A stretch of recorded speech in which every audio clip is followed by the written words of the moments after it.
¿Qué tal? ¿Qué tal? Muy buenas noches, ¿cómo están?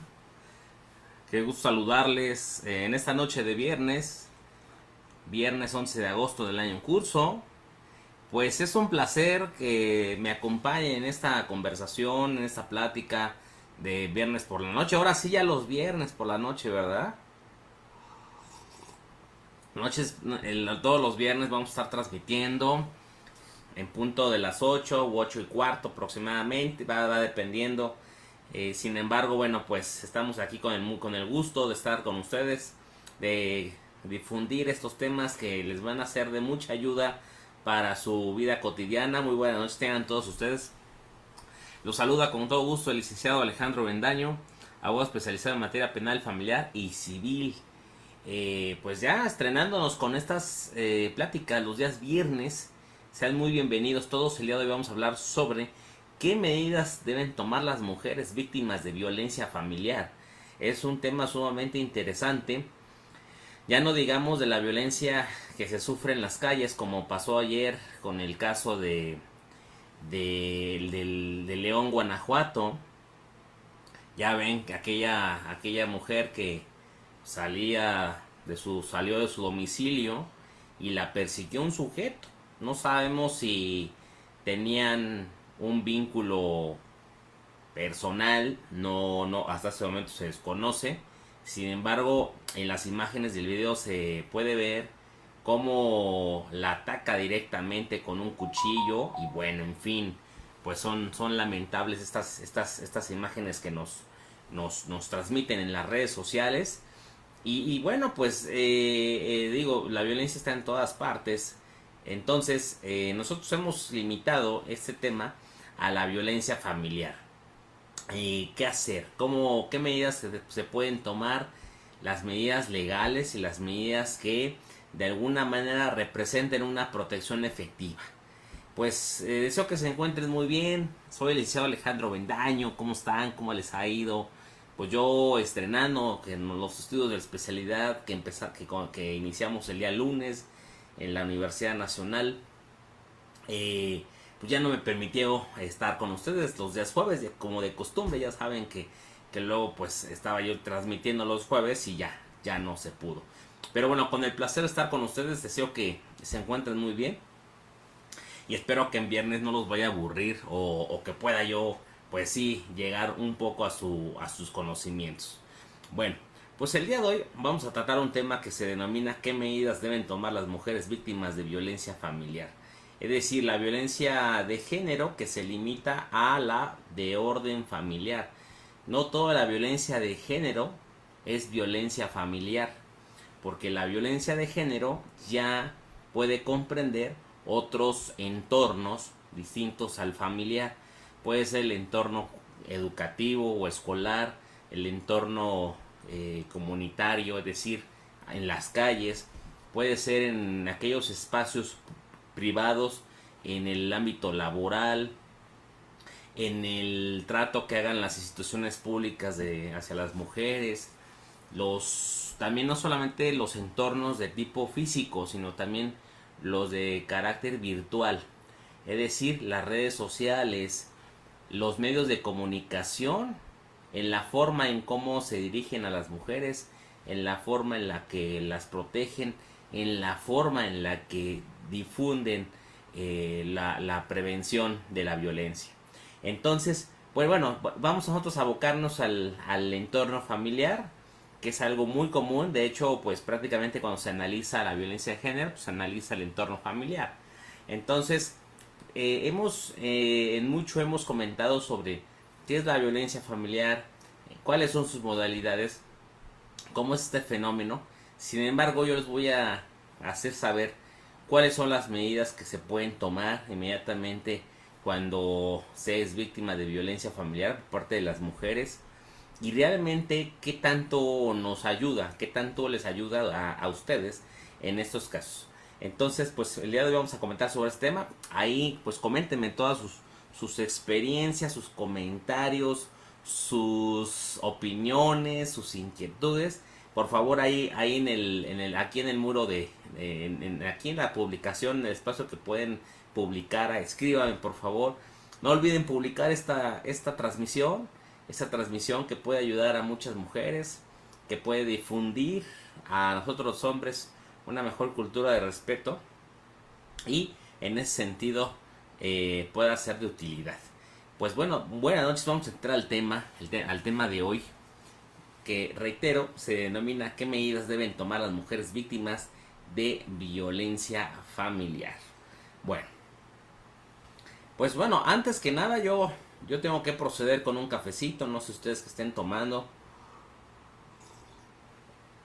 agüita, champán, un agua de sandía. Hay quienes me dicen que un té frío, un té con algo, bueno, no sé, una Coca-Cola con hielo. Ya ven que hemos regresado con esos calorcitos que luego abochornan y pues y combinados con lluvia, porque ya ven que pues estuvo lloviendo y pues ya esto genera pues mejores condiciones de humedad.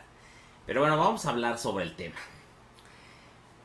La violencia familiar, haciendo un recordatorio de la violencia familiar, aquella que se comete no solamente al interior del domicilio familiar, sino también fuera de este.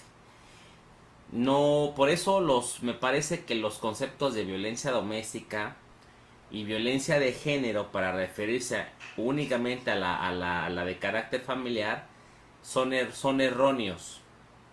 Inclusive también se usa el término violencia intrafamiliar. Cuando nos referimos a la intrafamiliar, al final de cuentas nos vamos entendiendo, es violencia, pero me parece que siempre hay que usar un lenguaje lo más apropiado posible. Cuando hablamos de intrafamiliar, hablamos de adentro de la familia. Es decir, cuando hablamos intra es dentro, familiar pues es el núcleo. Sin embargo, este término no es tan correcto desde el punto de vista lingüístico, porque ya dentro de la familia es ya si los actos de violencia se ejercen dentro del núcleo familiar, ya porque pues, ya no es necesario decir dentro de dentro, ¿no? El sufijo intra quiere decir adentro de. Entonces, ya no es necesario decir adentro de la familia, es como decir subo para arriba. Entonces, por eso lo correcto es violencia familiar y no intrafamiliar. Por ejemplo, también otro término que acabo de mencionar tiene que ver con la violencia de género. La violencia de género ahí, pues, como acabo de mencionar, la violencia de género es en todos los entornos, en todas independientemente del vínculo que tenga la mujer respecto a su agresor. Entonces, en ese sentido, pues hablamos de género. Y otro tema que hay que abordar tiene que ver con la violencia doméstica.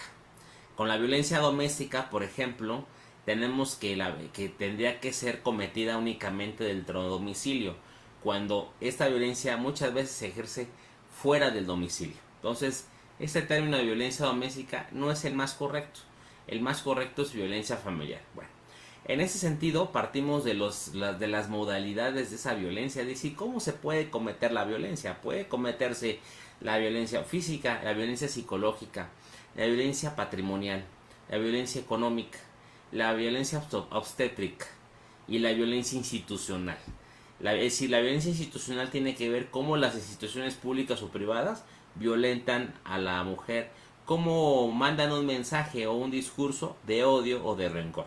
Entonces, y en la obstétrica, pues no se diga con la negación de servicios de atención médica para el parto, para el diagnóstico, el tratamiento y el parto el parto, ¿no? Entonces, y el posparto. Entonces, esa es la violencia obstétrica, todos esos actos de que no permiten un adecuado diagnóstico, un tratamiento y el parto. Y el posparto también. Desde luego tenemos violencia patrimonial, que tiene que ver con ese sometimiento o ese control de los bienes de la víctima. La violencia económica tiene que ver con un control indebido, injusto y arbitrario y desproporcional del suministro de los recursos económicos. Incluso también implica desaparición de los recursos económicos.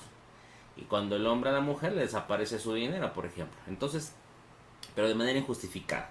Y ya no se diga la violencia física, que puede ser todo tipo de maltrato, todo tipo de aplicación de fuerza física sobre el cuerpo de la mujer a través de elementos humanos, es decir, manos, brazos, el cuerpo entero, o a través de elementos físicos que se requiera fuerza. Es decir, yo puedo utilizar un cinturón, puedo utilizar algún elemento físico que infiera dolor.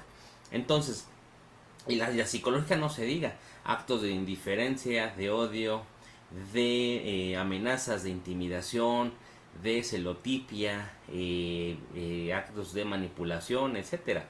Una serie de actos que tengan la finalidad de causar un malestar, una insatisfacción en el aspecto emocional.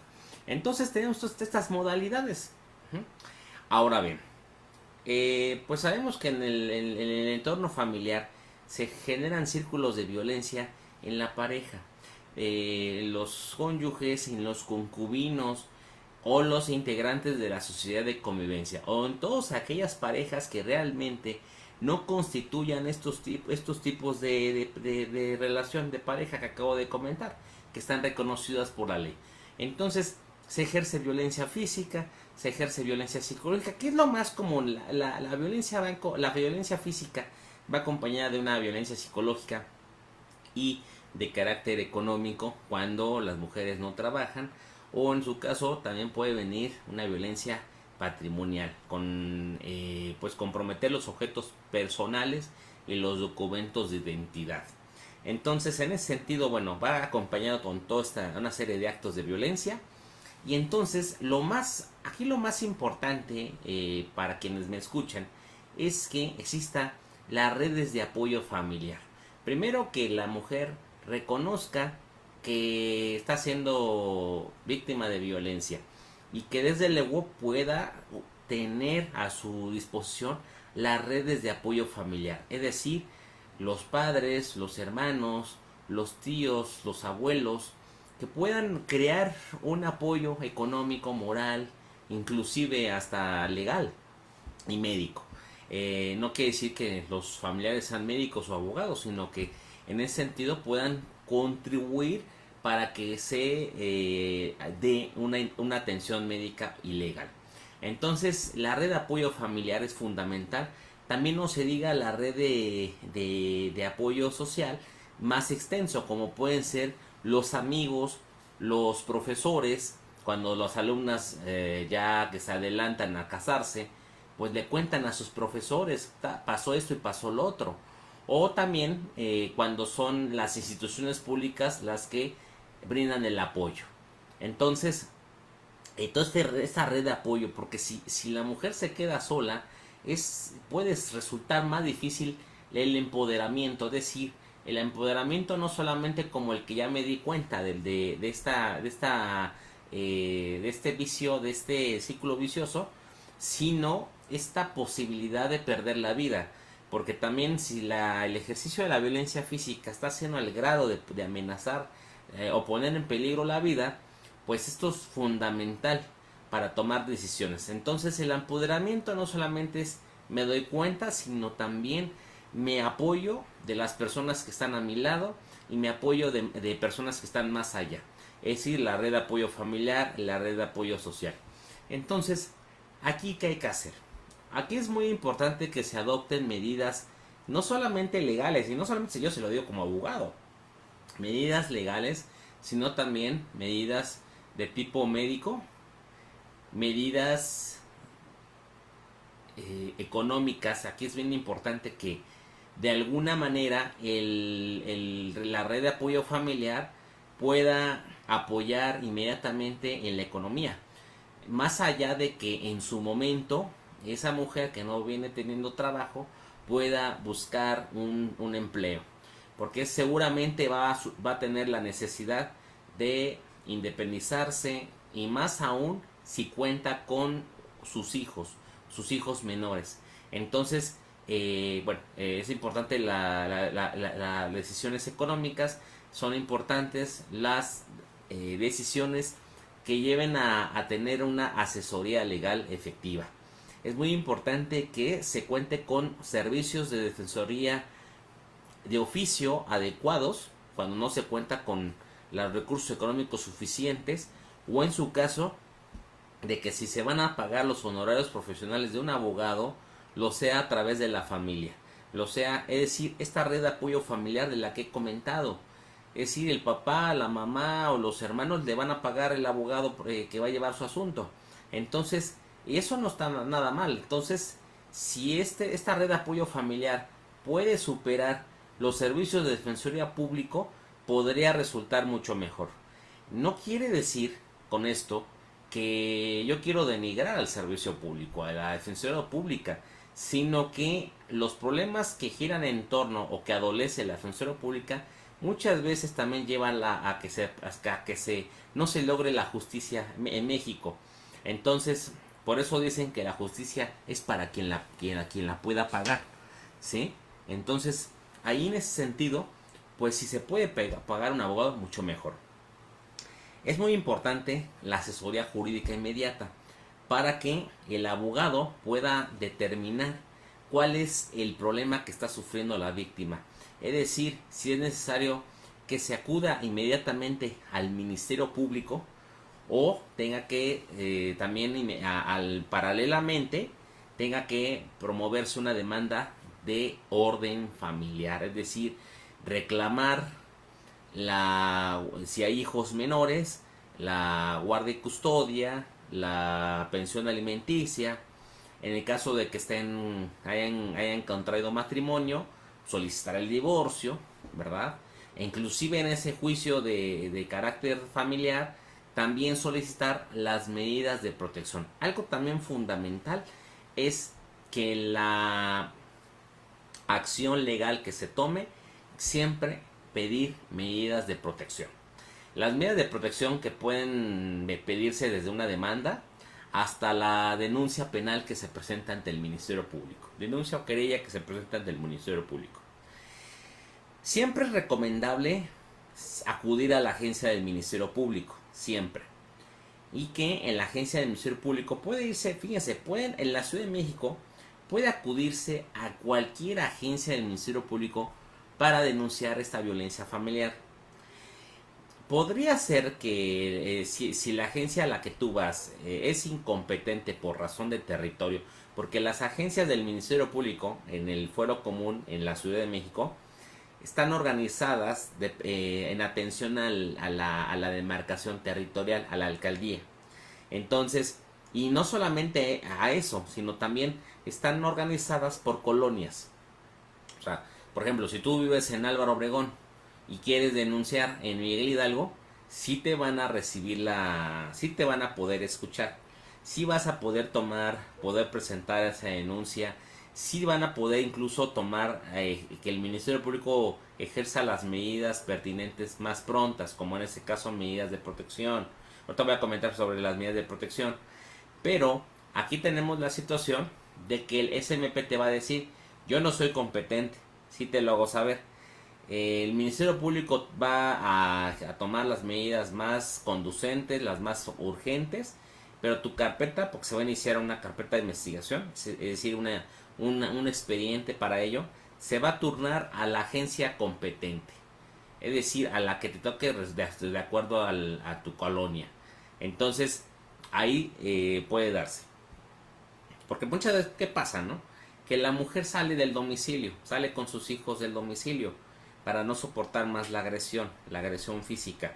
Y entonces esta mujer pues ya se va a otra alcaldía, para, pues por esto que un amigo le da el ojo, u otro familiar le da el ojo, y dice: bueno, pues yo ya no quiero regresar a la alcaldía en donde yo tuve esos problemas, no sé, yo estaba viviendo en Iztapalapa y entonces ahora ya me voy a vivir a Gustavo Madero. Entonces ya no quiere hacer el traslado hasta Iztapalapa y juzga conveniente que sea en Gustavo Madero. Entonces en Gustavo Madero le pueden recibir su denuncia, pero le van a hacer ese énfasis de que es incompetente y que eso lo van a mandar a Iztapalapa. Ahora, también se puede acudir directamente a la Fiscalía de Violencia Familiar en el edificio llamado Búnker de la Ciudad de México. Es decir, en las instalaciones principales de la Fiscalía General de Justicia de la Ciudad de México, que están ahí en la calle de Digna Ochoa y Plácido, en la colonia Cuauhtémoc, ahí donde está por el metro Valderas. Esta calle que se llama ahora Digna Ochoa y Plácido es una nueva denominación. Antes se llamaba General Gabriel Hernández, ahora ya se llama Digna Ochoa y Plácido. Entonces ahí está, es Digna Ochoa y Plácido, esquina con lo que es Avenida Río de la Loza. Ahí es el edificio principal de la Fiscalía General de Justicia de la Ciudad de México, y ustedes pueden acudir al cuarto y tercer y cuarto piso para poder recibir la denuncia correspondiente. Entonces, en ese sentido pueden acudir.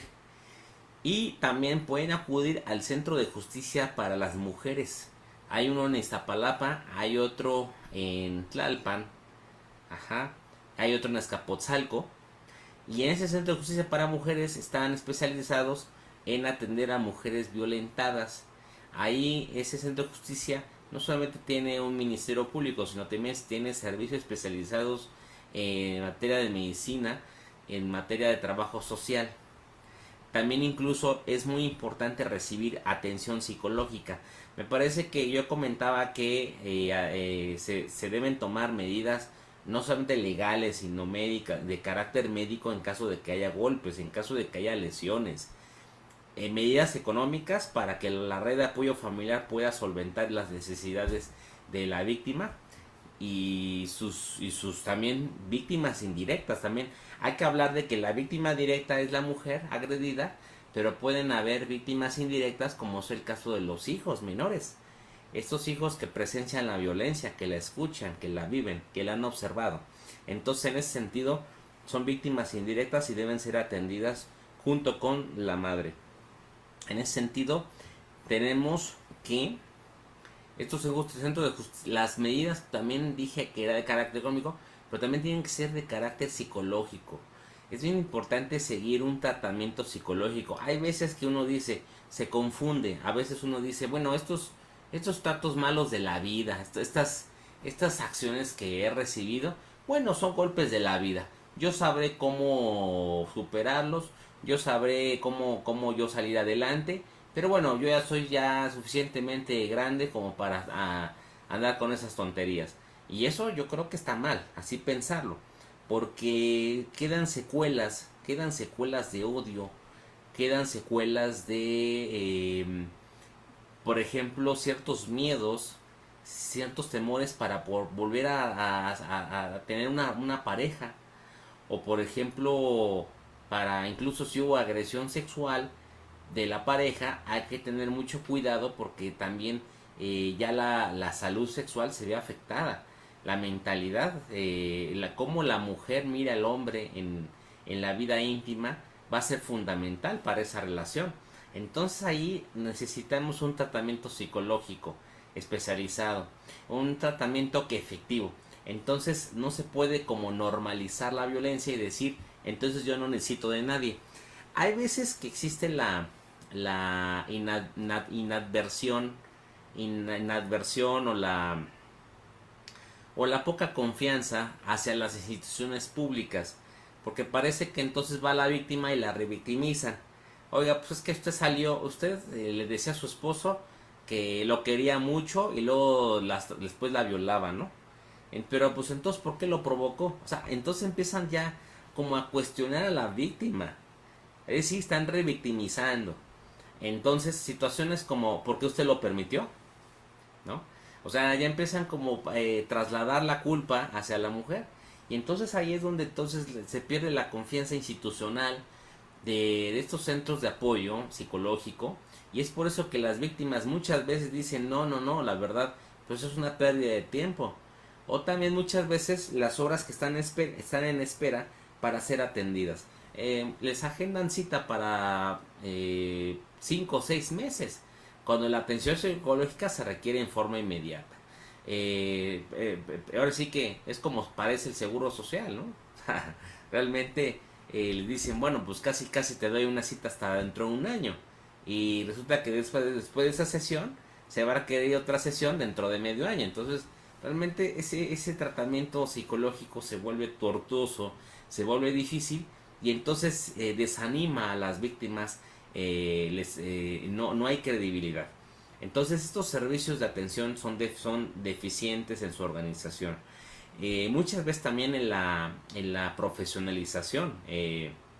Hay peritos en psicología o psicólogos que no están bien preparados. Pero no me refiero nada más a la preparación académica, sino a la preparación de vida. Es decir, sean sensibles, es decir, apáticos, tengan simpatía, ¿no? con la víctima. Entonces, y muchas veces eso se pierde con las cargas excesivas de trabajo y el manejo del estrés que también puedan tener los propios psicólogos. No, ellos contradictoriamente no lo saben manejar. Está como el médico que es gordito, ¿no? Está como el abogado que es injusto. Está como el psicólogo que está divorciado porque violentaba a su esposa. O sea, profesionistas que se contradicen en su propia actividad. Entonces, en ese sentido, pues así hay muchos en las instituciones públicas y no hay que desdeñar a las privadas, cuidado. Bueno, pues muy buenas noches a todos ustedes. Yo estoy tomando cafecito, dicen que me sale muy rico. Muy buenas tengan todos ustedes, soy el licenciado Alejandro Bendaño, abogado especializado en materia penal, familiar y civil. Y el día de hoy estamos hablando sobre qué medidas deben tomar las mujeres víctimas de violencia familiar. Ahorita ya vamos a comentar las medidas. Bueno, hemos comentado los tipos de medidas en lo general, pero vamos a comentar ya las medidas legales de protección que también son fundamentales. Entonces, pues es que compartan esta transmisión, por favor. Puede ayudar a muchas mujeres víctimas de violencia. El empoderamiento también se logra a través de información. Entonces esto puede ayudar a muchas mujeres. Compartan, por favor. Escriban sus comentarios, sus observaciones, sus consejos, hacia otras personas que también nos están viendo, o sus experiencias, no sé. Ahí los estaré leyendo. Y bueno, pues entonces comentábamos sobre estas medidas de carácter psicológico, pero aún así, aunque existan problemas en la oferta del servicio médico a nivel público, no quiere decir que entonces tengamos que olvidarlos, tenemos que ignorarlos. O sea, me parece que podemos hacer un esfuerzo por acercarnos a esos servicios y recibirlos. Entonces, esos son también lo que yo les quería decir. Ahora, medidas legales, medidas de protección. Cuando se acude a la agencia del Ministerio Público a hacer del conocimiento a la autoridad sobre hechos de violencia familiar, violencia física, psicológica, económica, patrimonial, sexual, institucional, obstétrica, el Ministerio Público tiene que recabar una entrevista ministerial para recoger el dicho de la víctima. Y generalmente cuando esta violencia, el Ministerio Público va, de acuerdo a los hechos que le están exponiendo, tiene que identificar cuáles son las medidas de protección las más adecuadas. Claro está, también tiene que ver que no se vulneren los derechos de la persona de la que está agrediendo, del presunto agresor.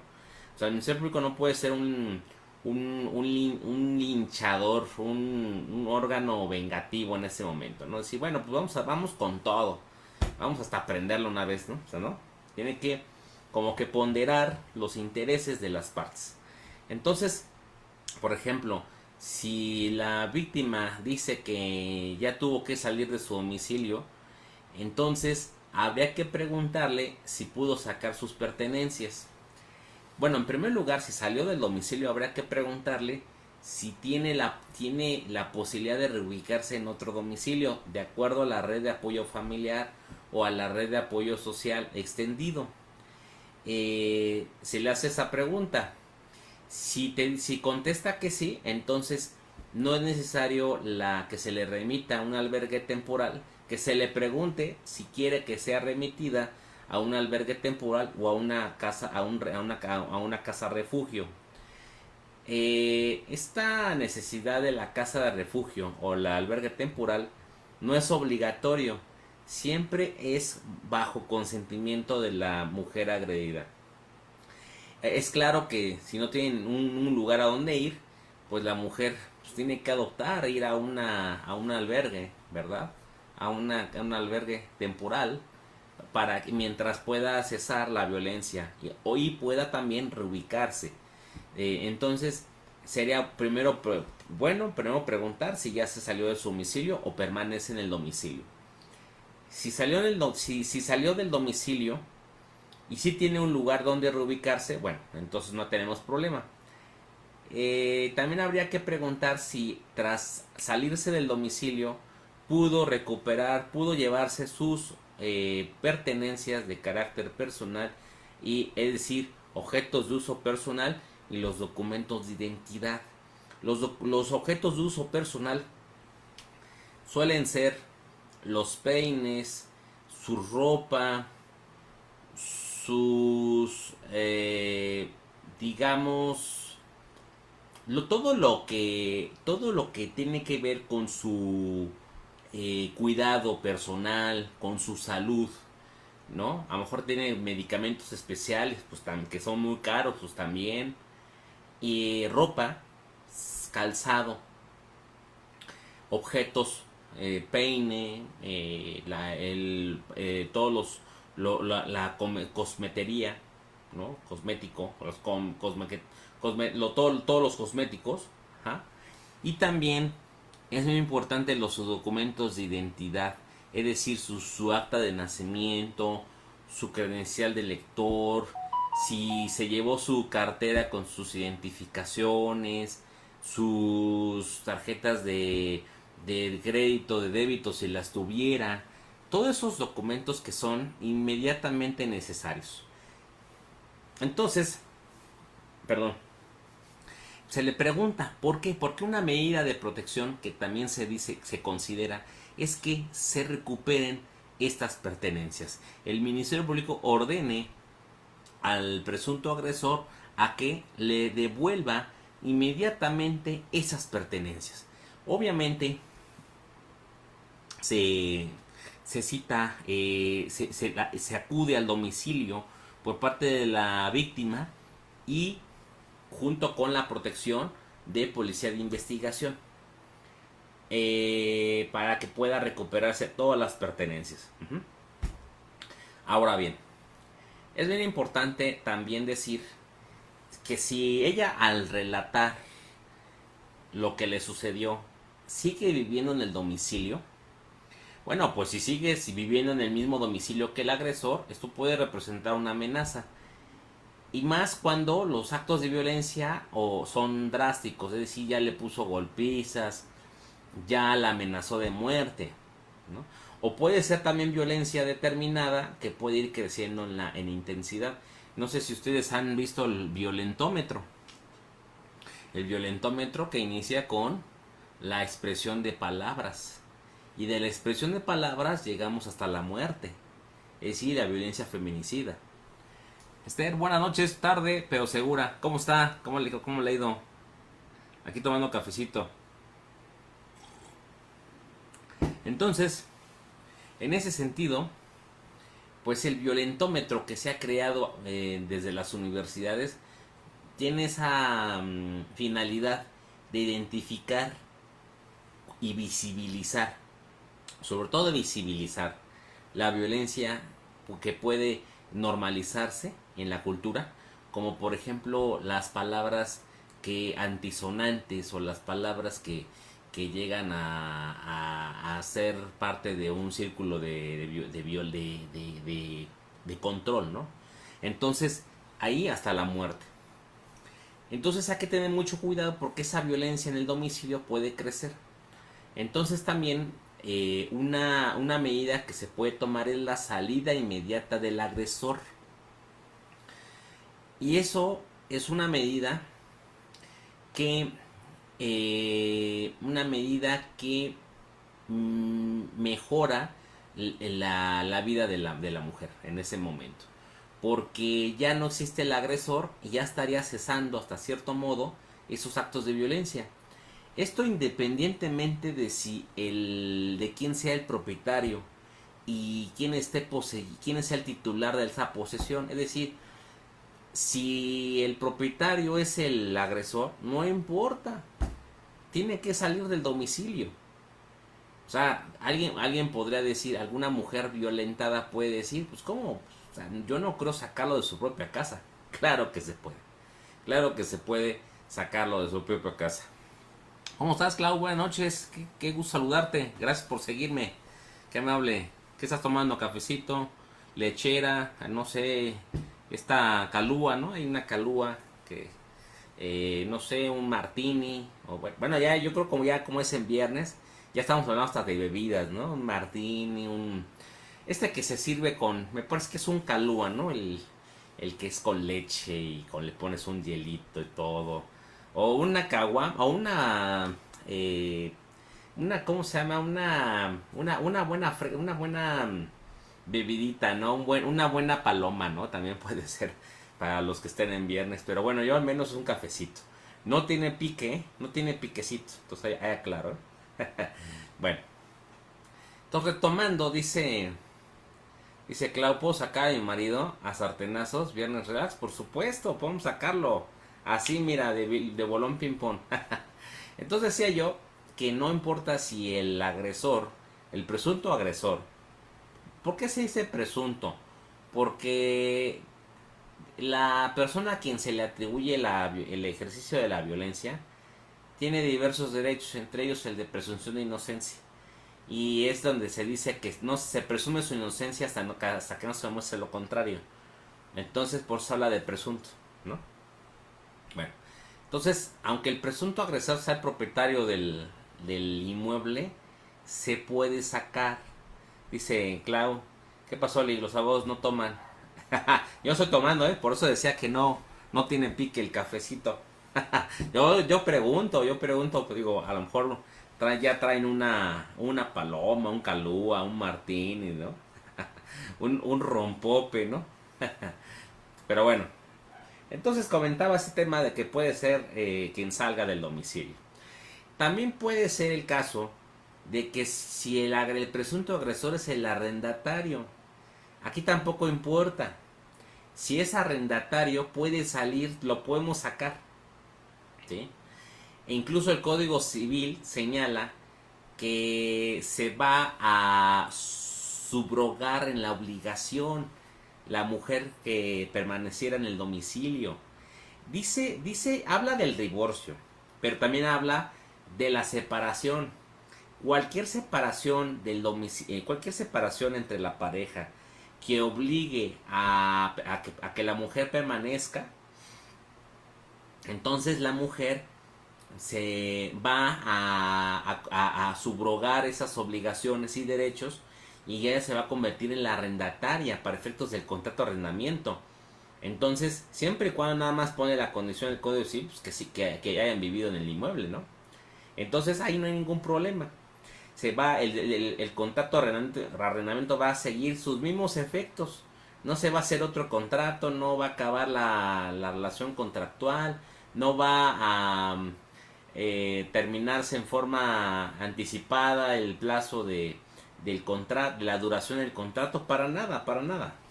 Simplemente hay una subrogación de derechos y obligaciones, es decir, un cambio de arrendatario. ¿Sale? Entonces aquí podemos sacar. Entonces en ese sentido. Ahora, también hay otras medidas que pueden ser, ya sea que la mujer ya no permanezca en ese domicilio, o que la mujer nunca vivió con él. Digo, la violencia familiar, cuando yo dije violencia familiar, no solamente se refiere a la que existe entre cónyuges, entre concubinos, sino toda la violencia ejercida contra la mujer. independientemente del familiar que se trate. Entonces, o incluso de sus condiciones y circunstancias. Por ejemplo, hay, hay parejas que tienen un hijo en común y todavía no se van a vivir a un domicilio, ¿verdad? Dice Clau, no se le puede acusar o señalar sino por dictamen de un juez. No, bueno, o sea, se puede ir al Ministerio Público y acusarlo como el presunto agresor, eso sí. Y no se necesita de una medida del juez. Hay determinadas medidas de protección que sí requieren la ratificación de un juez. Pero bueno, esas formalidades yo ya las dejo porque al final de cuentas, pues digo, eso ya es como que para los abogados. Dice Clau, ¿en el trabajo también debe salir el jefe siendo el agresor? ¿O es otro tema? No, esa es otra cosa. La violencia de género que se comete en los espacios de laborales debe ser tratada de otra manera. Deben emitirse medidas de protección de otra forma, ¿no? Entonces, si el patrón es el que ejerce la violencia, habría que ver si hay condiciones de una separación del empleo o en su caso si se pretende permanecer en el mismo, habría que tomarse medidas de apercibirlo para que se abstenga de causar molestias, medidas como separación de los espacios laborales, etcétera. Digo, yo no soy laboralista, al final de cuentas ese tipo de violencia la pueden tratar los laboralistas o los expertos en la violencia de género. Pero bueno, sí se puede, estamos nosotros tratando de vivir la violencia familiar, pero por supuesto que en la laboral, como violencia, yo comenté desde el inicio de esta plática que la violencia de género, la familiar es un tipo de violencia de género, ¿no? La violencia de género puede darse en espacios públicos y privados y también en espacios físicos y electrónicos. ¿Mm? Dice Clau, si se vive en la casa de la suegra, no importa. Bueno, en ese caso fíjate que habría que ver ahí porque sí se podría salir el agresor, ¿no? De la casa de la suegra. Es un planteamiento muy interesante. Pero si la suegra al final de cuentas también puede ejercer la violencia. Ojo, ojo, porque digo, hay que ver si la suegra ejerce la violencia o no la ejerce. Si la ejerce porque está apoyando al hijo y la va a ejercer de un tipo, de una manera determinada, pues también se le tiene que denunciar. Entonces se le tiene que denunciar a los dos. Y entonces aquí habría que ver pues que se salgan los dos del domicilio. Ahora, puedes tener la situación de que únicamente el agresor sea el marido o la pareja, ¿no? Y la suegra esté de tu lado. Entonces, si está de tu lado, pues no la vas a acusar por violencia, únicamente vas a denunciar ante el Ministerio Público a su hijo, ¿no? Y obviamente al hijo es el que se va a salir, pero la suegra pues ahí va a permanecer. Te apoya, ¿no? A fin de cuentas. Pero es un planteamiento muy interesante que haces tú, Clau. ¿Vale? Entonces, comentar esas medidas. También yo decía de aquellas parejas que no viven juntos. Entonces hay medidas que son, o si no viven juntos, la mujer ya se separó del domicilio, entonces se requieren medidas de no comunicación, provisión de no comunicación y de no acercamiento al domicilio en donde estén. No solamente el domicilio, sino también el centro escolar y el centro laboral o en cualquier lugar en donde se encuentre. Porque puede darse el caso de que si de acuerdo a la narración de los hechos en la denuncia penal ya son varias veces que va a su domicilio y va a tocar la puerta como loco y hasta incluso cuando le abre la puerta el suegro o vamos a poner sí, el suegro, el virtual suegro, le incluso hasta golpea al suegro, yo creo que ahí, o que le grita todas las mañanas, hija de tu no sé qué y no sé qué, a lo mejor podemos tener un tema de que no se acerque al domicilio. O por ejemplo, si la narrativa se dice que siempre le habla por teléfono y le mienta a la madre, la amenaza o le manda mensajes de WhatsApp con imágenes muy feas, etcétera, ¿no? Entonces se sigue ejerciendo esa violencia. Entonces puede haber una provisión de comunicación, pero no solamente una comunicación por sí mismo, sino incluso interpósita, es decir, que sea por medio de otra persona. Resulta que me habla por teléfono la suegra y me está mandando me manda mi suegra o me manda mi cuñado o me manda el mejor amigo, pero no, pero me lo manda pero para agredir. O sea, no tanto para conciliar, porque entonces no podría ser una violencia familiar por interpósita persona, sino que cuando se habla de la violencia familiar por interpósita persona, es que está mandando el agresor manda a otra persona para seguir agrediendo.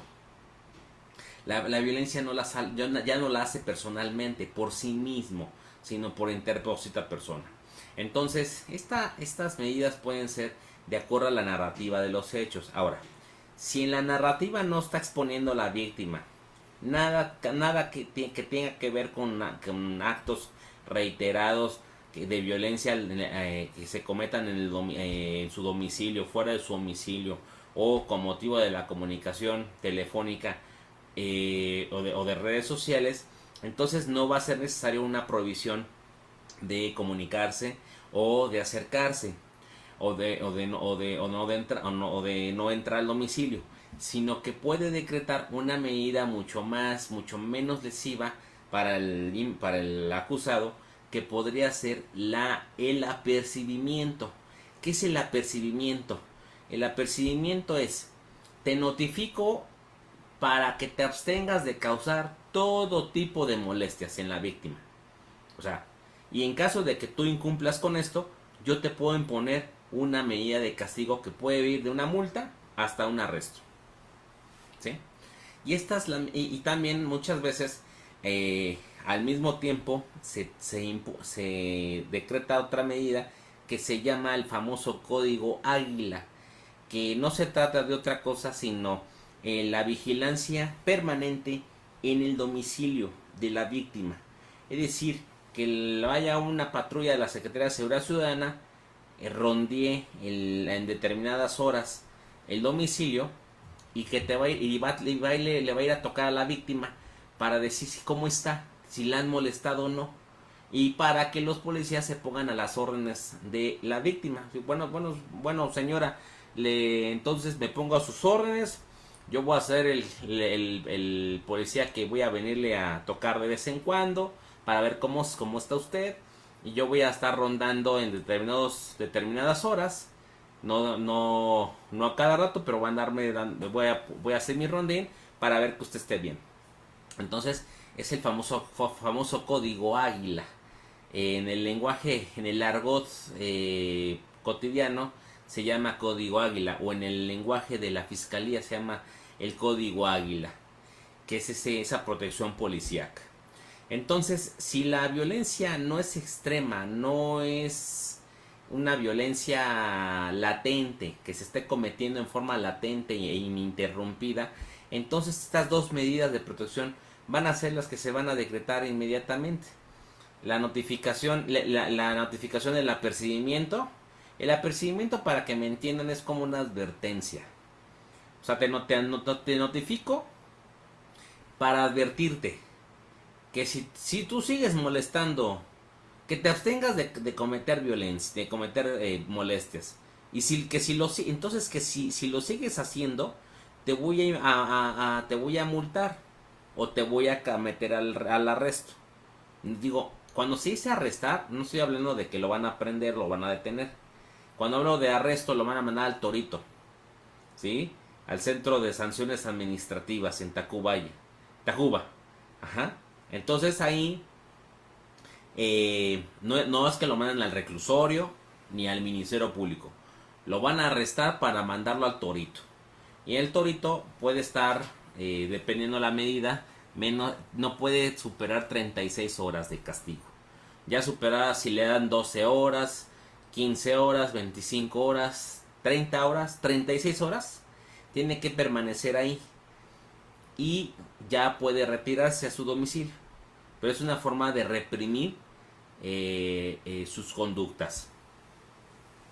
Dice, a ver, Shunka, ¿cómo estás? Buenas noches. A veces no quieren firmar por miedo. Mira, si te refieres al apercibimiento que notifican los policías de investigación, aquí no importa si ellos deciden firmar o no, identificarse o no. Al final de cuentas tienen que entregar el apercibimiento, el apercibimiento, el oficio de apercibimiento, para que estén avisados de que que deben de abstenerse de causar molestias en la víctima, y que en caso de desacatar, entonces le impondrán lo que nosotros, digo, no trato de usar no terminología técnica, pero es lo que se llama medidas de apremio, que son medidas de castigo, las que acabo de mencionar, ¿vale? Bueno, también, entonces esas son las medidas. Pueden tomarse otras medidas, por ejemplo, el que haya una protección policíaca un poco más intensa, ¿no? Puede haber una protección policíaca. También puede ser que cuando la víctima lo necesite. Pero de todas maneras, aunque el Ministerio Público ordene o no a la policía a la policía de la comunidad o del barrio del lugar, a que una vez que le sufra violencia se le brinde el apoyo, no importa, porque la policía preventiva y cualquier cuerpo de seguridad está obligado a velar la seguridad ciudadana. Entonces, y no me lo dejará mentir Shunka, ¿no? Que ella es el elemento de policía. O sea, Shunka no podría decir, ah, no, pues es que mira, pues es que yo iba pasando, pues es que mira, yo soy de la alcaldía Miguel Hidalgo, pero pues como estamos con los límites de la alcaldía Cuauhtémoc, no, pues mira, pues, ya no, yo no te puedo dar el apoyo. O sea, no, no. ¿O qué crees? A mí el Ministerio Público no me dijo que te podía apoyar. O sea, no pueden sacar esos argumentos. Dice Shunka, el código Águila, perdón. No quieren firmar el código Águila. ¿Cómo? El famoso código Águila que es en el argot de la policía, de la fiscalía. El código Águila, que quiere decir la protección policíaca permanente, como comenté hace unos momentos, ¿sí? Entonces, en ese sentido, son esas medidas de protección que, de acuerdo a la narrativa de los hechos que haga la víctima al Ministerio Público, va a decretar medidas de protección, ¿sí? Generalmente cuando la violencia ya cesó, ya no ocurre hasta ese momento, el Ministerio Público decide apercibir al presunto agresor para que deje de molestar a la víctima y le implementa el código Águila. Ajá. Pero ya si la narrativa tiene que ver con que sigue permaneciendo en el domicilio y no tiene otro lugar a donde ir, o ya se salió domicilio pero no tiene a dónde ir, o le narra que va a su domicilio todos los días y avienta piedras, o le habla por teléfono todos los días para amenazarla, etcétera, o manda gente a supervisarla en su trabajo, etcétera, ya las medidas pueden tornarse distintas, ¿sí? Distintas. Digamos que esas son las medidas que se pueden tomar en el Ministerio Público. Ojo aquí, y eso yo lo escuché de una clienta que me contrató solamente para el asunto de carácter civil, de carácter familiar, porque me dijo, bueno, pues usted encárguese la demanda y yo me encargo del tema penal. O sea, yo como víctima, yo voy al Centro de Justicia para Mujeres para presentar hacerle el conocimiento de este tema y para lograr las medidas de protección. Era violencia meramente psicológica. La idea era lograr el apercibimiento y el código Águila, pero fíjense, hasta en los centros de justicia para mujeres se cometen injusticias. Y eso que se dicen de mujeres. Esta clienta acudió sin mi representación, sin mi atención, porque pues digo, yo soy privado y yo cobro honorarios, ¿verdad? O sea, se le ofreció, pero bueno, ya a lo mejor yo creo que no tenía ya más recursos económicos para pagar el tema penal, porque yo estaba llevando ya el tema civil. Si usted cárgase la demanda y demás, ¿no? Entonces el tema penal, pues yo ya no pudo. Entonces, ella fue sola, narró los hechos y le dijeron, no, pues este no es violencia. Así de pronto. Y ¿sabes qué?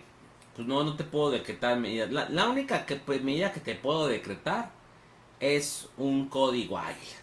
Nada más. Entonces, era importante un apercibimiento porque ella se salió del... Ella eh, viviendo en domicilios distintos, separados, tenía al niño, pero el señor se comunicaba con ella y le presionaba el tema del hijo, de que, oye, pues sabes qué, pues ahora me lo tienes que dar a mí, ¿no? Pero le decía, mira, déjate de tonterías porque si no, yo te voy a fregar. O sea, cometió una violencia psicológica de presión, de control. Entonces, en ese sentido, pues nosotros necesitamos el apercibimiento para pues calmarlo, ¿no? A ver, momentos, o sea, te calmas porque pues, tampoco te voy a decir, ya te demandé, ¿no? Para que entonces andes escondiendo para la notificación, porque nosotros tenemos que notificar la demanda, emplazar la demanda, y pues tampoco nosotros como abogados queremos que se nos esconda el señor, ¿no? Entonces, todo lo hacemos de manera sigilosa, de manera, pues no se dice escondida, pero sigilosa, y entonces, pues obviamente mi clienta tenía prohibido, por consejo mío, pues que le dijera que ya lo demandamos o que estábamos por demandar. Entonces, no le iba a decir, o sea, es que no te puedo dar al niño porque te voy a demandar, pues no. Entonces necesitamos el apercibimiento para pues calmarlo, ¿no? Y no se lo dieron. Entonces, ya fue sino hasta que el juzgado decretó las medidas de protección. Generalmente, fíjense, los juzgados son un poquito más...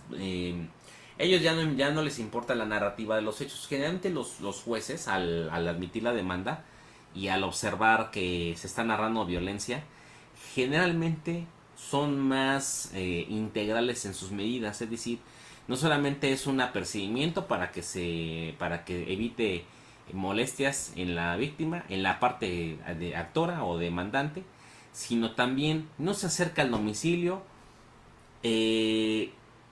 Bueno, la comunicación no, porque en todo lo que tenga que ver con el hijo menor de edad, pues hay que tener comunicación. Pero sí que en esa comunicación se abstenga de causar molestias, ¿verdad?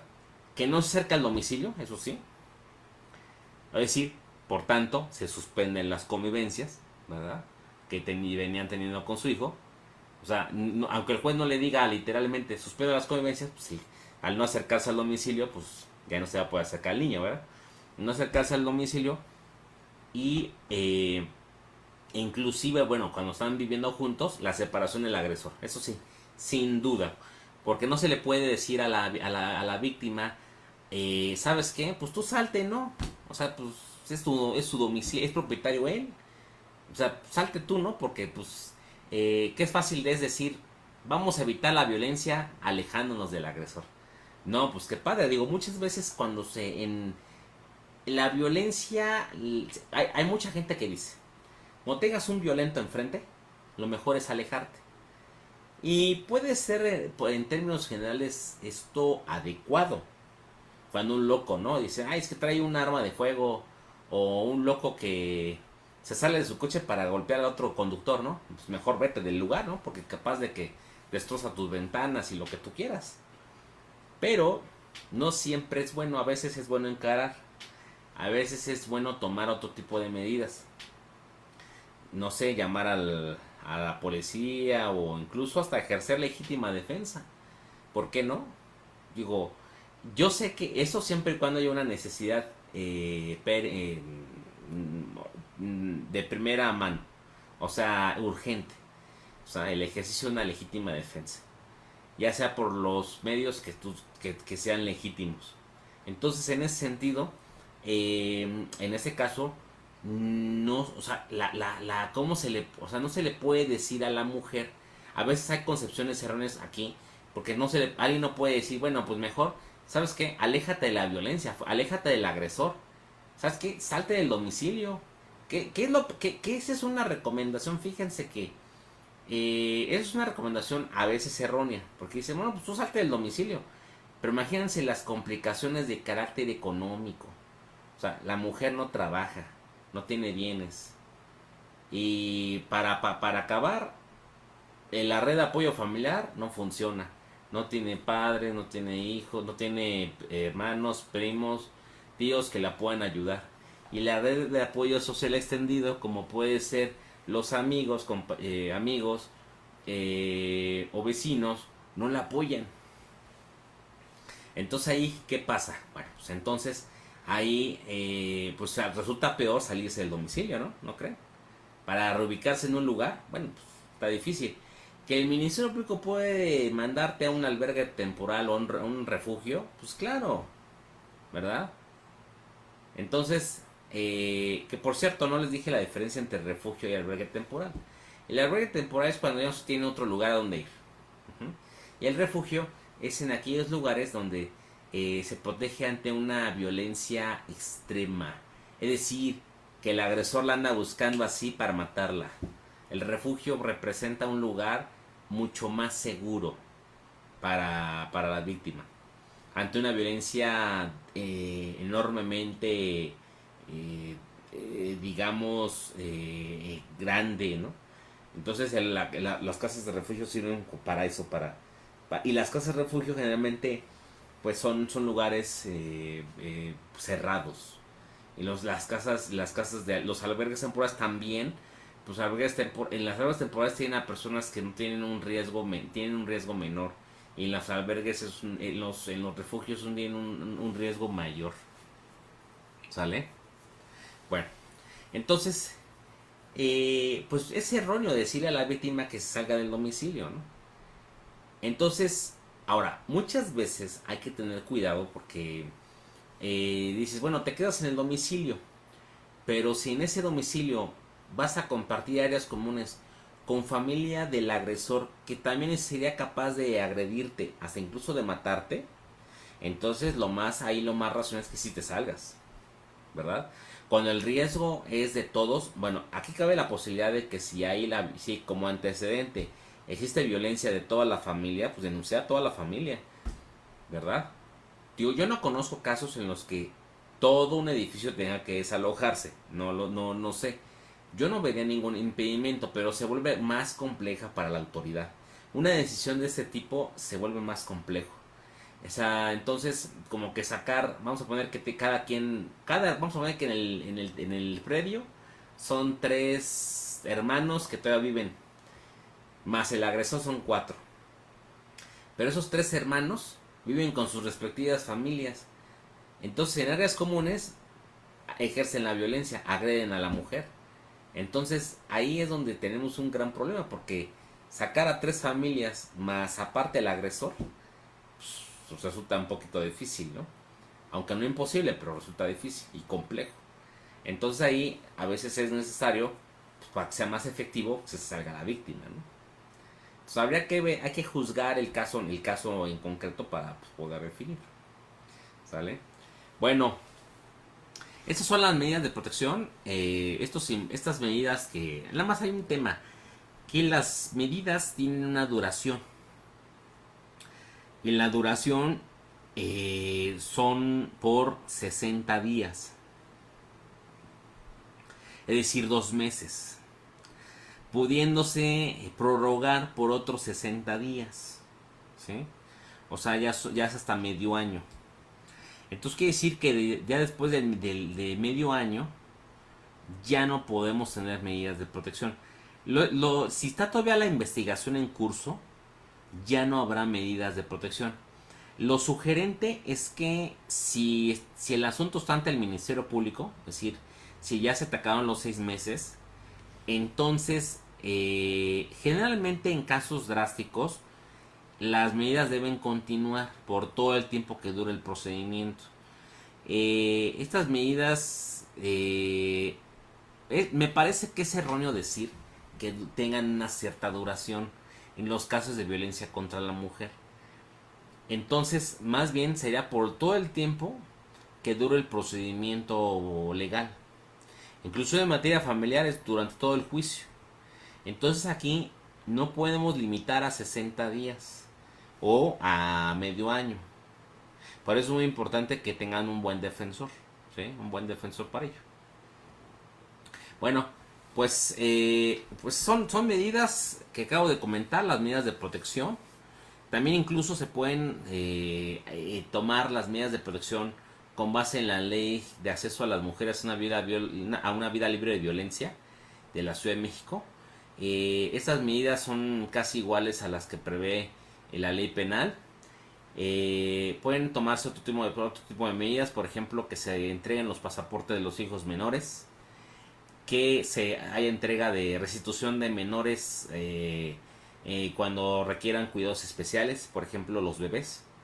Los bebés requieren de la leche materna, entonces sí pueden sustituirse esa leche materna por leche artificial o leche de bote, leche de polvo. Sin embargo, habría que ver si requiere únicamente leche materna de acuerdo a lo prescrito por los médicos. Entonces, hay que ver esos cuidados necesarios. Entonces puede haber una entrega inmediata en atención a la ley de acceso a las mujeres a una vida libre de violencia. Y también, desde luego, la entrega de pertenencias, todo lo que acabo de comentar hace ratito, ¿sale? Entonces, pueden tomarse medidas desde la ley de acceso a las mujeres a una vida libre de violencia, o pueden dictarse medidas desde la agencia del Ministerio Público al comenzar la carpeta de investigación, o también medidas de carácter civil que se pueden dictar por los jueces de lo familiar. También otra medida que se puede tomar por juez de lo familiar en un divorcio es justamente que al demandado se le prohíba transmitir, enajenar o transmitir los bienes que forman la sociedad conyugal. ¿Qué pasó, Isabel? ¿Dónde andas? Buenas noches. Dice, hola, excelente noche, un poquito tarde, pero llegué. Ah, eso es importante. Y ya estamos aquí presentes. Ya estoy casi por terminar. Pero bueno, bienvenidos todos los que están aquí. Entonces yo decía que también las medidas pueden ser no solamente de carácter penal, sino también de carácter civil. Y estas últimas medidas podrán dictarse en un juicio de divorcio, para que no el divorciante no no enajene los bienes, porque puede ser que la posesión de los bienes inmuebles o muebles que forman parte de la sociedad conyugal la tenga el agresor. Entonces esa posesión ejercida por el agresor puede correrse el riesgo de que, sin consentimiento de la víctima, que es su esposa o su pareja, su esposa, se venda, o sea, se cometa una venta nula. Es decir, esa compraventa, esa transmisión, ese contrato privado de compraventa que se realiza sobre la casa que se haga a un particular sin consentimiento de la esposa, es nulo el contrato. Entonces eso por supuesto que no lo va a aprobar un notario. O sea, para darle la formalidad no le va a dar la formalidad, porque va a requerir el acta de matrimonio y va a requerir que si el matrimonio subsiste, se va a requerir la presencia del otro cónyuge para su consentimiento o no. Entonces, en ese sentido, pero el contrato, pero eso es en cuanto a darle forma a una venta de bien inmueble. Pero la venta puede surgir desde un contrato privado. Entonces ahí podemos tener el problema de que se esté transmitiendo. A lo mejor sí se vende el inmueble a partir de un contrato privado, y entonces la entrega de la cosa se materializa a través de las llaves. O sea, le entrega las llaves. Entonces aquí, desde el juicio de divorcio, puede dictarse una medida para prohibir al divorciante transmitir los bienes. También incluso hasta dañarlos, hacer despilfarros sobre los bienes, mal uso, ¿no? ¿Sí? Todos los bienes que conforman la sociedad conyugal. Otra medida también es que se decrete pensión alimenticia en favor de la mujer y en favor de sus hijos. Otra medida es que se suspendan las convivencias en caso de existir esa violencia que pueda afectar a los niños. Entonces, son estas medidas de carácter civil que se pueden dictar por los jueces de lo familiar y que salvaguarden la integridad de la mujer. Recuerden que la integridad de la mujer no solamente se logra a través de salvaguardar su vida, salvaguardar su integridad corporal, sino también salvaguardar su patrimonio. Su patrimonio. Parece que en la violencia de género, en el entorno familiar, nos olvidamos, parece que nada más nos abocamos a la protección física de la mujer. Sin embargo, el tema del patrimonio es algo que se nos olvida. Oye, espérame, pues, si entre el tipo de vínculo que existe entre el presunto agresor y la víctima es matrimonial, es de un matrimonio, y el régimen patrimonial está bajo sociedad conyugal, y hay un bien inmueble que fue adquirido durante su vigencia, pues cuidado, ¿no? Porque por regla general le corresponde el 50% de esa casa a la víctima, por más que económicamente esté debilitada, es decir, no trabaje o no tenga recursos económicos en el banco. O sea, por más que la propiedad, por más que el inmueble lo compró el esposo. El poder económico lo ejerce el esposo, ¿no? Él es el que trabaja, él es el que compró el bien inmueble. Pero al final de cuentas, si el esposo permitió que esa casa entrara, no se dijera otra cosa en la sociedad conyugal, ese bien inmueble al adquirirse durante el matrimonio forma parte de la sociedad conyugal. Estos bienes inmuebles pueden quedar fuera de la sociedad conyugal bajo pacto expreso, bajo convenio. ¿Sí? O sea, la regla general que establece la ley es que la ley te dice: todos los bienes que se adquieran durante la vigencia del matrimonio por compraventa entran a la sociedad conyugal.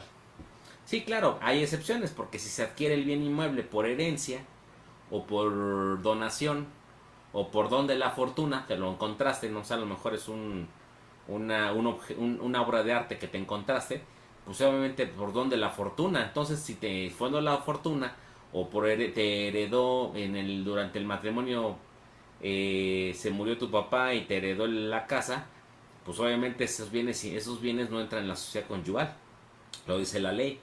Pero mientras no se trate de herencia, donación o bienes o dones de la fortuna, entonces todo bien que se haya adquirido durante el matrimonio entra en la sociedad conyugal. Entonces, si ese agresor compró esa casa sin quitarla de la sociedad conyugal, pues obviamente la víctima es dueña del 50%. Por más que no haya puesto dinero, por más que no le haya interesado los esfuerzos que hizo el esposo para ello. Entonces, pues aquí puede ejercerse una violencia de tipo patrimonial, porque recordemos que hay violencia, la violencia tiene varias modalidades: física, psicológica, sexual, económica, patrimonial, obstétrica e institucional. Dice Isabel: estaba en clase, pero aquí estamos. Un tema muy interesante, gracias. No, pues con mucho gusto. Y bueno, esos son los tipos de violencia. Entonces hay que tener cuidado en que estas medidas no se decreten. Tienen que decretarse, por supuesto, para salvaguardar el patrimonio de la víctima. Bueno, pues ya hemos terminado. Muchísimas gracias por escucharme, por verme.